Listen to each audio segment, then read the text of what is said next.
빛 가운데 있다 하며 그 형제를 미워하는 자는 지금까지 어두움 가운데 있는 자요. 자, 여러분, 우리 마음에 미움이라는 어둠이 들어오면 그 어두움과 즉시 싸워야 합니다. 그의 형제를 사랑하는 자는 빛 가운데 거하여 자기 속에 거리낌이 없으나 그의 형제를 미워하는 자는 어두운 가운데 있고 또 어두운 가운데 행하며 갈 곳을 알지 못하나니 이는 어두움이 그의 눈을 멀게 하였음이니라. 어두움이 눈을 멀게 했습니다. 용서를 할수록 멀었던 눈이 떠지기 시작합니다. 어둠침침한 마음의 감옥 속에 미워하는 사람을 가두어 놓으면 놓을수록 내 눈이 가려서 안 보이게 돼요. 여러분, 하나님 자체는 그 빛이시에요. 하나님 안에는 어둠이 전혀 없습니다. 그렇죠? 미움은 어둠이에요. 하나님 안에는 어둠이 전혀 없느니라라는 이 말은 하나님께는 뭐가 없다고요? 미움이 전혀 없다, 그 말입니다. 여러분, 하나님께서 사탄과 그의 타락한 천사들을 미워하실까요? 여러분, 하나님께서 악인들을 미워하셔서 마지막 하늘에서 내리는 불로 심판하십니까? 그렇습니까? 아닙니다. 여러분, 마찬가지로 하나님께서 에서를 미워했다라는 말은 에서가 하나님을 미워했다는 얘기입니다.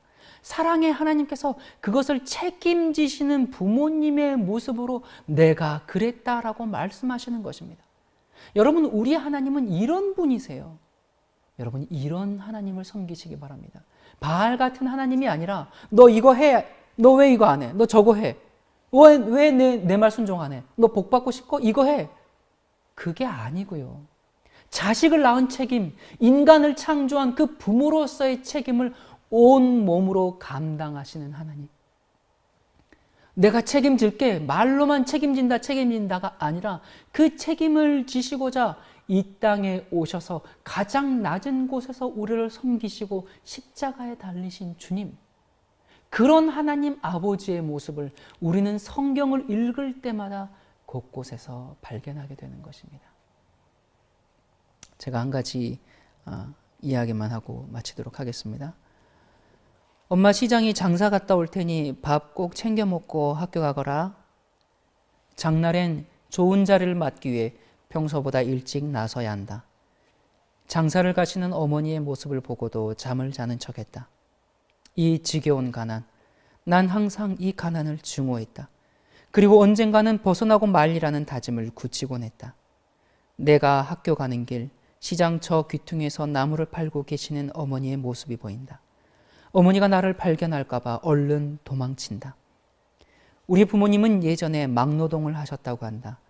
일하는 도중 철근에 깔리신 어머니를 구하시려다 아버지는 사망하고 어머니는 한쪽 다리를 잃으셨다고 한다.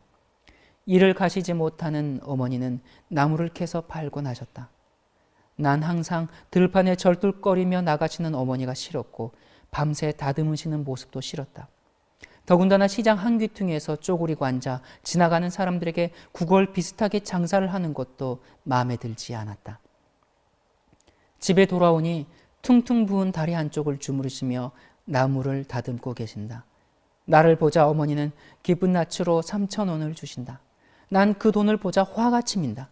난 거지 새끼가 아니란 말이에요. 이런 돈 필요 없어. 괜한 소름에 투정을 부리고는 밖으로 나와버렸다. 집에 들어가기 싫어 여기저기 쏘다니다가 친구 집에서 자고 학교에 갔다. 가난을 벗을 수 있는 방법이라고는 공부밖에 없다고 생각했다. 쉬는 시간에도 악착같이 공부했다. 그래서 부잣집 애들보다 공부는 항상 잘했다. 하지만 그 자식들에게 사는 미움도 만만치 않았다. 그날 4교시가 끝날 무렵 아이들이 갑자기 웅성거린다. 복도를 보니 어머니가 절뚝거리시며 교실로 들어선다. 선생님 드리려고 장사하려고 다듬은 나무를 한 봉지 들고서. 어머니는 내가 어제 들어오지 않자 걱정이 되셔서 학교에 오신 거란다. 선생님과의 면담을 끝내고 어머니가 가시자 아이들이 한마디씩 한다. 야, 이민우, 니네 엄마 병신이네? 그놈은 그 잘난 부잣집 아들 정우였다. 정우는 어머니의 걸음걸이를 따라한다. 무엇이 우스운지 반 아이들은 웃어댄다. 난 화가 나서 그놈을 정신없이 두들겨줬다. 그리고서는 교실을 나와버렸다.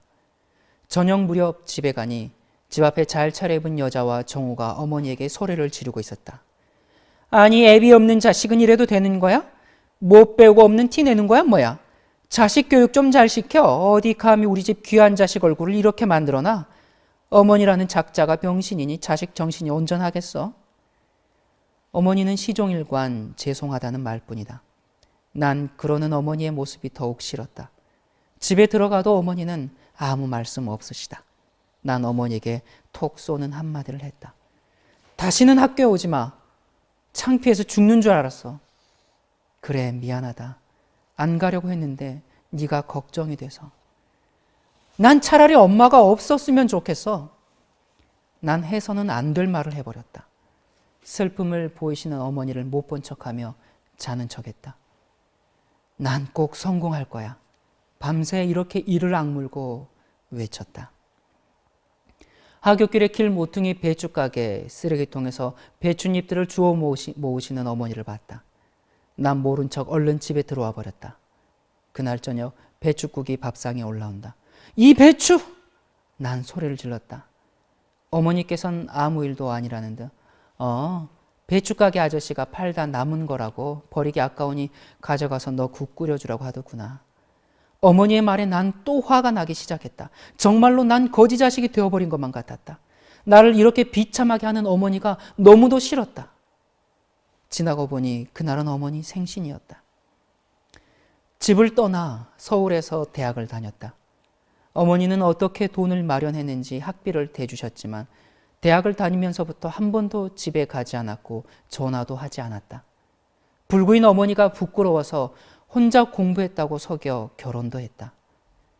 아내는 내게 어머니가 있다는 사실을 모른다.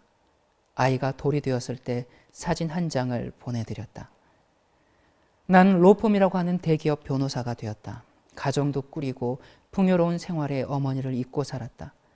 자동이체로 매달 용돈을 어머니께 보내드렸지만 찾아가 본 적은 없었다.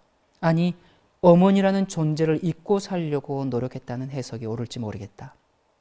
그런 어느 날 퇴근길에 초라한 할머니와 경비원이 실랑이를 하고 있는 것을 봤다. 그 노인은 내가 가장 잊고자 하는, 내 인생에서 지워버리고 싶은 어머니였다. 전보다 더 야윈 얼굴, 허름한 옷차림, 그리고 여전히 쩔뚝거리는 다리.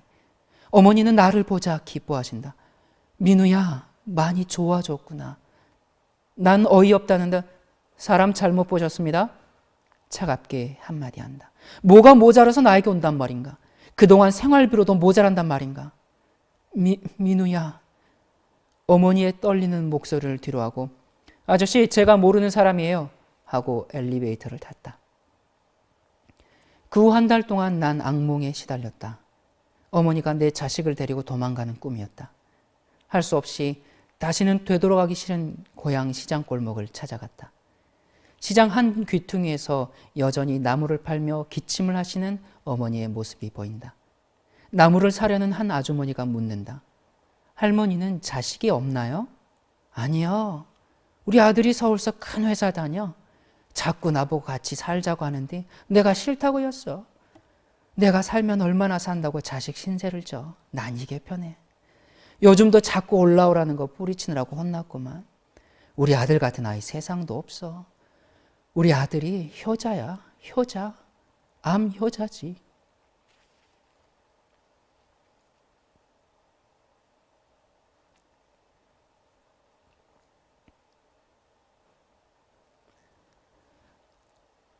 어머니는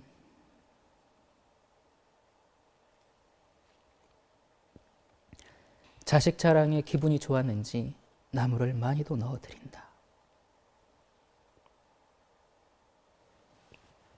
그런 어머니를 뒤로하고 예전의 집을 둘러봤다. 아직도 변한 게 없는 집. 거의 쓰러져 가는데도 용케 버티고 있었다. 이런 곳에서 어떻게 살았나 싶다. 방 틈으로 돈 봉투를 넣어놓고는 서울로 돌아왔다. 돈을 들였다는 생각이 위로가 됐는지 그 후 악몽은 꾸지 않았다. 몇 개월이 지난 후 어머니의 사망 소식을 초등학교 담임 선생님으로부터 듣게 되었고 전해줄 것이 있으니 한번 내려오라 하셨다. 돌아가셨다는 얘기를 들었을 때 희비가 교차했다. 더 이상 신경 쓰지 않아도 될 존재가 사라졌다는 안도감과 그래도 자식된 도리를 다하지 못한 일종의 미안함이 있었다. 은퇴한 선생님은 같은 고향분이셨기에 장례는 선생님께 부탁하고 한 달쯤 지나 내려갔다. 집으로 가기 전 내 발길은 나도 모르게 시장길을 걷고 있었다. 나무를 팔던 어머니의 자리에 다른 분이 계셨다. 저분은 또 누구의 어머니일까?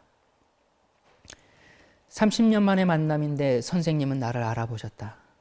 선생님께선 낯익은 보따리를 나에게 주신다. 바로 어머니가 가지고 다니시던 나물 보따리였다. 이 보따리에 밤새 다듬은 나물들을 싸서 시장에 팔러 가시곤 하셨다. 풀러봐라. 거기엔 통장과 도장, 그리고 바랗게 변한 내 어렸을 때 사진들과 내가 보내준 첫째 아이 돌 사진이 있었다.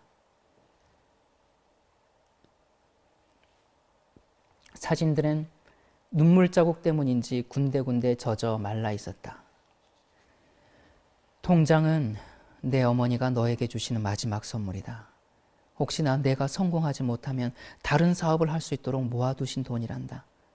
네가 보내준 돈들은 한 푼도 쓰지 않고 그대로 있더구나. 그리고 혹시나 네가 돌아올까 봐서 난방도 제대로 되지 않은 이곳을 떠나지 못하고 너를 기다리셨다. 다리를 저는 모습 때문에 네가 부끄러울까 봐 네가 어렸을 때부터 무척 미안해하셨다. 너한테 짐이 될까 봐, 혹시나 네 앞길을 막을까 봐 숨죽여 오시던 모습 많이 봤다. 그러다가 소화를 못하시고 하혈을 하시길래 병원에 모시고 갔는데 3개월 남았다고 그러더구나. 어머니 소원이 죽기 전에 너 한번 보는 게 소원이라고, 네가 너무 보고 싶다고 하시길래 어렵게 서울 네 주소를 알아서 내가 알아서 알려드렸다. 다녀와서 표정이 좋으시더구나. 네가 건강하게 잘 살고 있는 것 같다며 이젠 죽어도 여한이 없다고 말이다.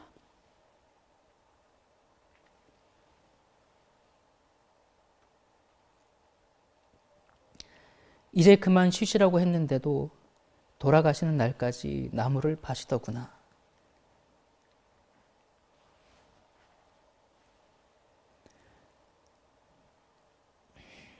그리고는 꼬박꼬박 이 통장에 너를 위해 넣어두셨다.